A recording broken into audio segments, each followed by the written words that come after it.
Hello and welcome to Always a Friday. And today we'll be trying Japanese sweets. We have 10 different tasty treats to try today, so let's get going.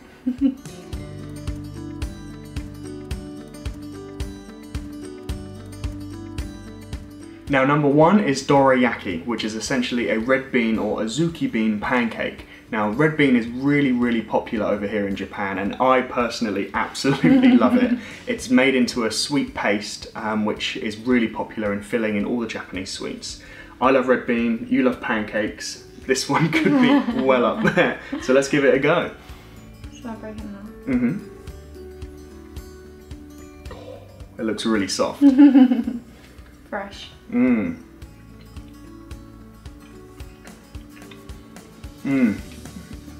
I had a good bite of that. It's really, yeah, it just tastes really fresh and sweet. See, I love red bean, so you put red bean in anything. But pancakes, that's always a winner, right?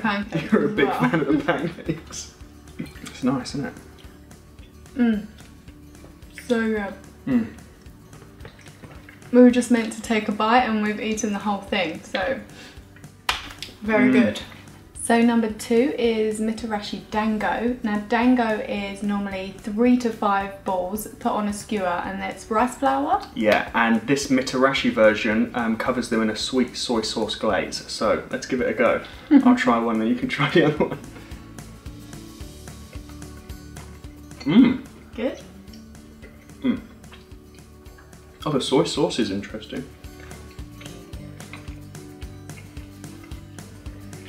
Sweet soy sauce glaze is a new one on me, but it's pretty nice. good. Good sauce. It works well with the rice ball.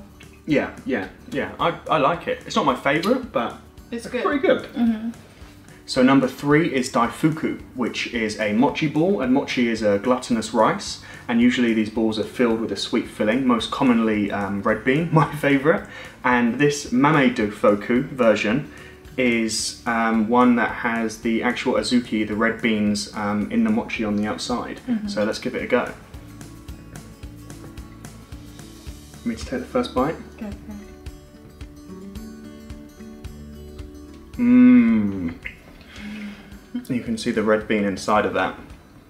It's so soft. Oh, really soft. And like the fresher it is it softer? Yeah, absolutely. I like the taste. The fish. But I'm not so keen on the beans. Yeah, I'm with you on that one. Outside. My favourite version is the one without the beans on the outside. But this is a really popular version. And the paste is really good in these. Yeah? Really soft. Let's have one more bite. That was a big bite. So number 4 is Yōkan, which is a thick jelly dessert, as you can see here. It's usually made with agar and red bean, but this one is made with white kidney beans, and the colouring is green tea. I know you're a fan of green tea. See, I love green tea, but this texture, it's not my kind of thing, but we'll see. Probably should cut this up into little bits. I'm just going to take a little bite.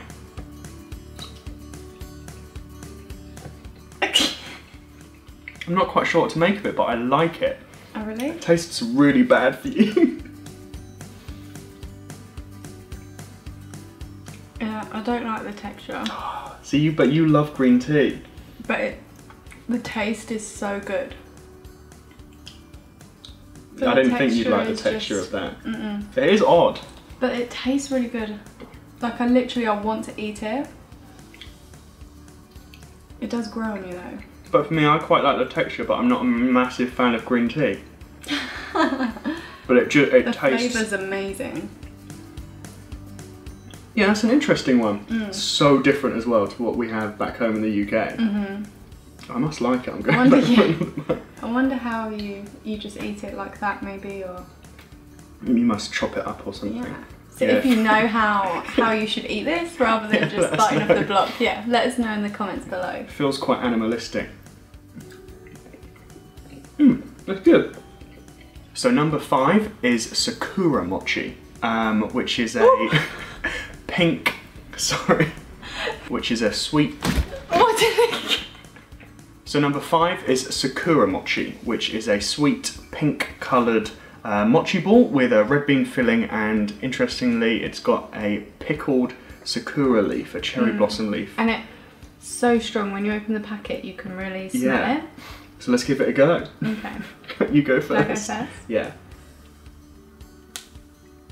Let the leaf crack. What do you think? The leaf is really salty. Mmm. Right? Salty and sweet. And it's got the red bean inside of it. Mm-hmm. It's a real contrast of flavours. I really like the mochi. Mm-hmm. It's kind of like a different texture. Mm-hmm. Yeah, different texture to the Daifuku, isn't it? Mm-hmm. What about the pickled cherry blossom leaf? When you first bite into it, it's like such a contrast. Yeah. But it doesn't taste bad, it tastes good. No, it's just I strong quite like flavours. it. Yeah, it was good. I wouldn't necessarily choose it over other ones, but No, it's a really not tasty my favourite, treat. But yeah. And to say you've had pickled cherry blossom leaf as well, it's pretty cool. It surprisingly works very well. It looks cool as well. Let's have one last bite. I think that's what's so great about Japanese sweets as well. So not only do they taste good, but they always look amazing. And the detail that goes into each and every one is really amazing. Yeah, the time and effort, and It's so creative. I actually really like that. It's really different to other ones. To other Go kind on, of... just finish it. Okay. That one grew on me. So on to number 6, and this is the Kusa Mochi. It's made out of mochi, as the name says, but also from the leaves from the mugwort flower that gives it its colour. We don't know what's inside it. Probably red bean. Probably. So do you want to try? Yeah, let's see what's inside. This is a really popular mochi. There's usually the white, the clear mochi, and then this green looking stuff. Red bean. It was a red bean. The Kusa Mochi translates to... Oh, it's growing on me. Grass mochi. Definitely tastes grassy, but I prefer the plain mochi, personally. So number 7 is Matcha Green Tea Pocky. A little bit different to the more traditional sweets we've had so far, but we thought we'd include them because Rebecca absolutely loves these. Matcha, which is a really finely processed green tea, on a stick. Kind of like chocolatey. Yeah. Chocolate flavour. Sorry, like green tea flavour. Chocolate on a stick. Which. Yeah. For you as a winner, right? Yeah, anything green tea flavour, but mix it with chocolate as well. Pocky is Japanese, but I think you can find Pocky in pretty much everywhere. It's quite a global sweet. I don't know if you can get matcha green tea anywhere, but you definitely can in Japan. So yeah. You're not a big green tea fan. I'm not a huge green tea fan. I'm more of a red bean kind of guy. I like these though. You better not eat them all then. No, well, you better have them all, yeah. I like it, but you love it. I could just do these forever.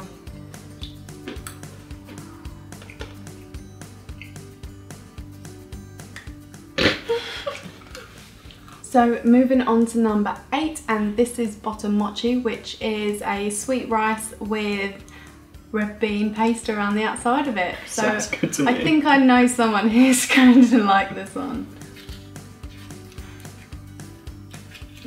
Don't rush. Could be messy. Wasting time. Because it's on the outside. But...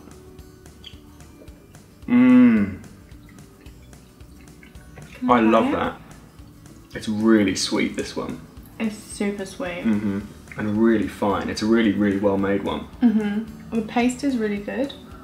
But the rice, it's like actual pieces of grains of rice, sorry. Yeah, but obviously really sweet and super, super soft. But you can actually see the grains, which is cool. That paste.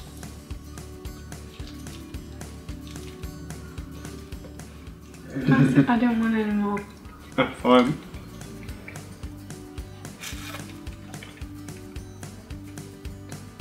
I mean... That red bean paste is amazing. It's so smooth, it's like icing. Yeah, it is actually. This one was so smooth. Would have liked more, but... Alright, there's another one. It's fine. We've got one more, guys, don't worry. And number 9 is Warabimochi, which is a jelly-like sweet made from bracken starch, and you get a topping with it as well. And we think this topping is some kind of sherbet, so go ahead, honey. You can try first. Okay. Mmm. I love the sherbet. Usually it's like a dry... Like floury... like a oh, it's so tangy. Roasted soybean topping, like a peanutty looking topping, but this one is sherbet and it's really good. I didn't think I would like this because of the texture. It's so sticky, but this sherbet really like adds something to it. Yeah, the sherbet is awesome. Sorry. I'm a big fan of this one actually. And this one's super cheap in the supermarkets. It's usually under 100 yen. I really didn't think I would like this one. It's so sticky though. 100 yen is about 70p, $1.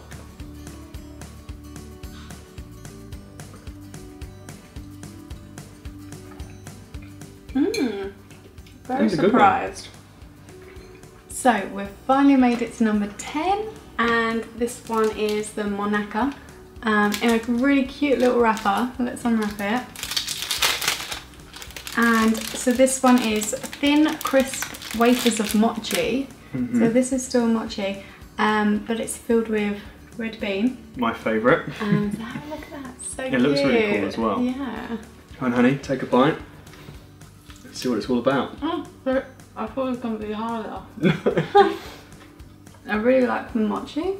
This red bean in particular is very, very, very sweet. Wow, that is really, really sweet. It's amazing how different types of red bean we've had, all with different levels of sugar, and some red bean paste doesn't have any sugar in. This one definitely has an awful lot. They all taste different, and I like different this. Textures. The actual mochi is really good, but it's very rich and very... It's a bit messy. Yeah, messy as well. I love it. Definitely couldn't eat any more than one though. So you'll give it a good go though, right? So there we have it. That's all 10 of the tasty Japanese sweets that we were trying today. What was your favourite, honey? It's so hard to pick just one, but if I had to, I would pick the Botamochi. Just because the red bean was so fine and it was really tasty one. So. Awesome, and you're not a massive red bean fan, so that must have been a really good one. My favourite one is, well, to be honest, all of them. I loved all of them, but my favourite always has to be the Daifuku, just mochi with a red bean inside. It's always my favourite, it's my go-to Japanese sweet. But these ones were really good as well. I should give these a little mention. Ones that we haven't really had much before. But the sherbet topping was awesome. Yeah, I know you were a big fan of that as well. It worked really well together. So that's it. That was the video. Hope you enjoyed it. If you want to let us know what your favourite Japanese sweet is, or the one you want to try the most, let us know in the comments below. If you've liked this video, give it a thumbs up. And if you haven't already, please subscribe. And we'll see you in the next video. We're going to finish off all these treats now. Bye.